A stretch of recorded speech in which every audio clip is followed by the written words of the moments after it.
Hi guys, for today's video ay pag-uusapan natin ang top 10 Facebook Messenger features na posibleng hindi nyo pa alam. Mga hidden kasi ito, hindi naman totally secret, hidden lang, medyo nakatago ng konti. So kung tingin mo, kabisado mo ng Facebook Messenger, pues alamin natin yan dito sa top 10 Facebook Messenger hidden. So let's start.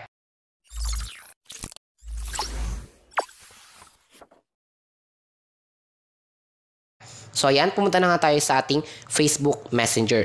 Ang unang features na pag-uusapan natin is yung restrict mode. Ano ang restrict mode? Dati ignore mode siya, so tinanggal na siya ni Facebook. Ang pinalit ay yung restrict mode. So ano nga ba yung restrict mode? Si restrict mode, para ito sa mga kausap mo sa chats dito sa Messenger na medyo ayaw mo na siyang kausap ngayong araw or sa mga susunod na araw. So parang gusto mo na talaga siyang iwasan. So ang gagawin mo, ilalagay mo siya sa restrict folder or restrict feature. Lilinawin ko lang, again, si restrict mode is lahat ng messages na kausap mo, kunyari itong taong to, lahat ng messages na kausap mo is hindi na magno-notify sa'yo. Lahat ng calls niya, kahit mag-messenger video call siya, hindi rin magno-notify sa'yo yon. Pero hindi siya nakablock, okay? So parang nilagay mo siya sa part na ignore. In-ignore mo lang talaga siya. Hindi magno-notify dito. Hindi mo malalaman kung tumawag nga siya or nag-chat. So para ma-access siya, gawin nyo lang, long press nyo yung gusto nyong i-restrict. So, lalabas siya dito sa baba. Take note na hindi to applicable sa group chat. So, pagka-click mo ng restrict, mawawala siya dito sa list ng mga nakaka-chat mo. Mawawala siya dito. Malilipat siya sa restrict folder, okay? So, testing nating i-restrict. So, ayan, nawala na siya. So, ang gagawin nyo para mahanap siya, in case lang naman na gusto nyong hanapin, curious lang kayo, open nyo lang itong 3 dots sa taas, then click setting. Click lang natin yan. Then, hanapin lang natin yung privacy and safety. Then, makikita nyo dito yung restricted accounts. So, ayan, andito ngayon yung restrict ko. Kanina na account. Yan yon. Again, kapag nag-message siya at nag-call, hindi siya mag-notify at di siya lalabas dun sa normal mo na chat list. Yung mga taong kausap mo doon. Hindi siya lalabas doon. May stuck siya dito sa restricted account. So, yun ang restrict mode. So, kapag nagbago yung isip nyo, open nyo lang yung account. Sa baba, nakalagay dito yung unrestrict. Balik mo na siya sa normal. Gusto mo na siya ulit kausap. So, back natin at ayan, andito na ulit siya sa ating chat list. Back to normal na. Speaking of restrict mode, so dito ba din tayo sa restrict mode? Kung gusto mong basahin ng isang message pero hindi nagsisin sa kanya, binasa mo lang, ayaw mong isin, si restrict mode ang dapat mong gamitin pagdating sa bagay na yon. Paano? Ito, nag-message sa'yo, ayaw mong ipaalam sa kanya na nasin mo na yung messages niya. Anong gagawin mo? Ilalagay mo siya sa restrict mode. Okay? Ayan ang simple technique. Kung yung mga naghahanap ng way para masin ang isang message nang hindi nila nalaman na nagsin ka na, ilagay mo sila sa restrict folder. Ayan, punta ka ulit sa privacy and safety, pasok ka ulit sa restricted accounts, tapos pwede mo nang basahin lahat ng messages nila na hindi lumalabas ang scene, okay? Pero once na in-unrestrict mo siya, magsisin na naman siya siyempre. Lalabas na dyan, syempre, na binasa mo na yung message. So, yun yung mga simple technique ng mga magjojowa recently para hindi magmukhang sin na ang binasa nilang messages. Okay, so yun ang restrict mode.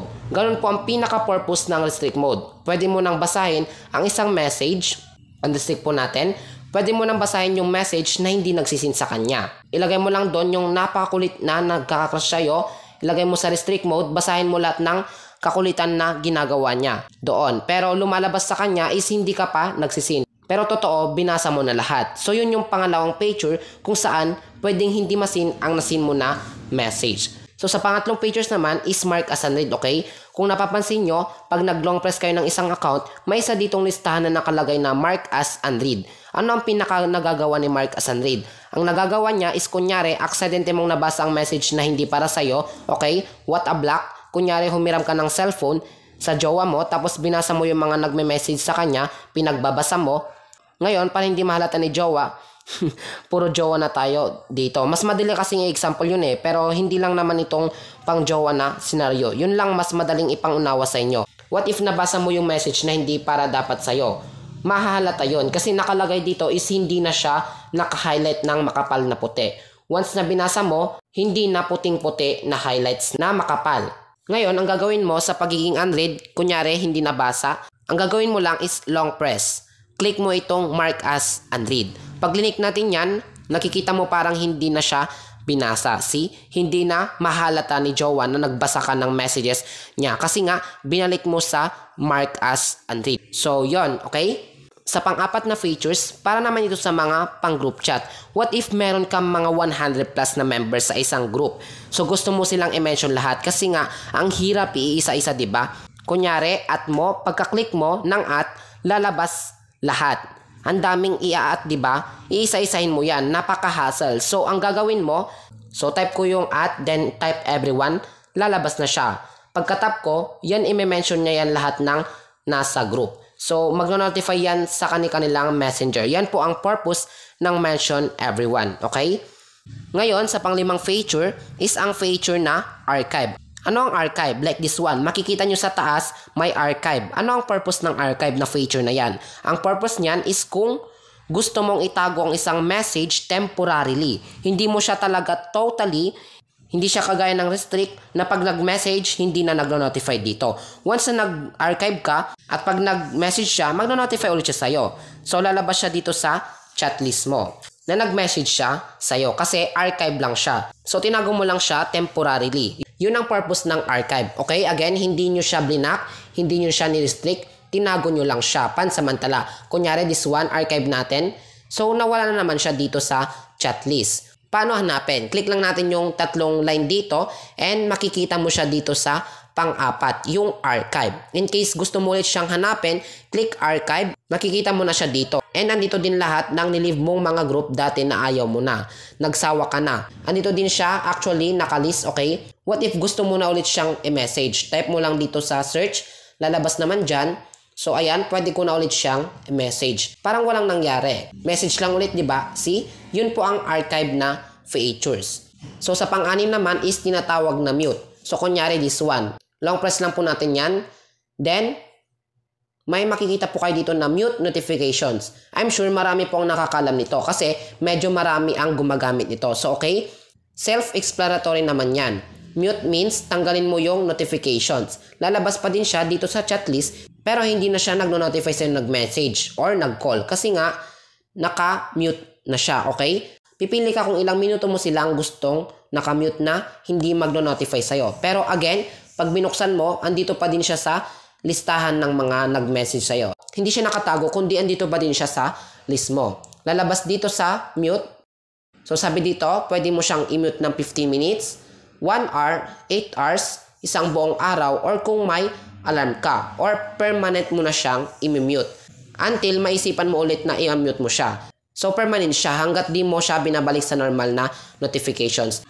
Pili ka lang dyan, yan yung mute. So kung merong storbo sa inyo na nagme-message pero gusto nyo pa din namang basa yung mga message niya, kunyari busy kayo, nag-work kayo, tawag ng tawag, i-mute nyo muna siya. Siguro until I change it.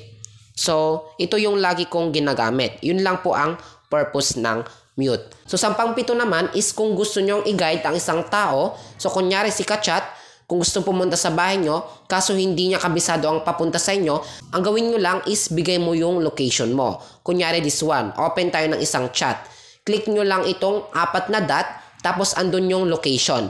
Pag click mo yan, allow access location. Bibigyan siya ngayon ng messenger ng maps para ipunta sa location mo, okay? Click mo lang yung start sharing na yan and boom. So lalabas na sa kanya kung saan ang location mo.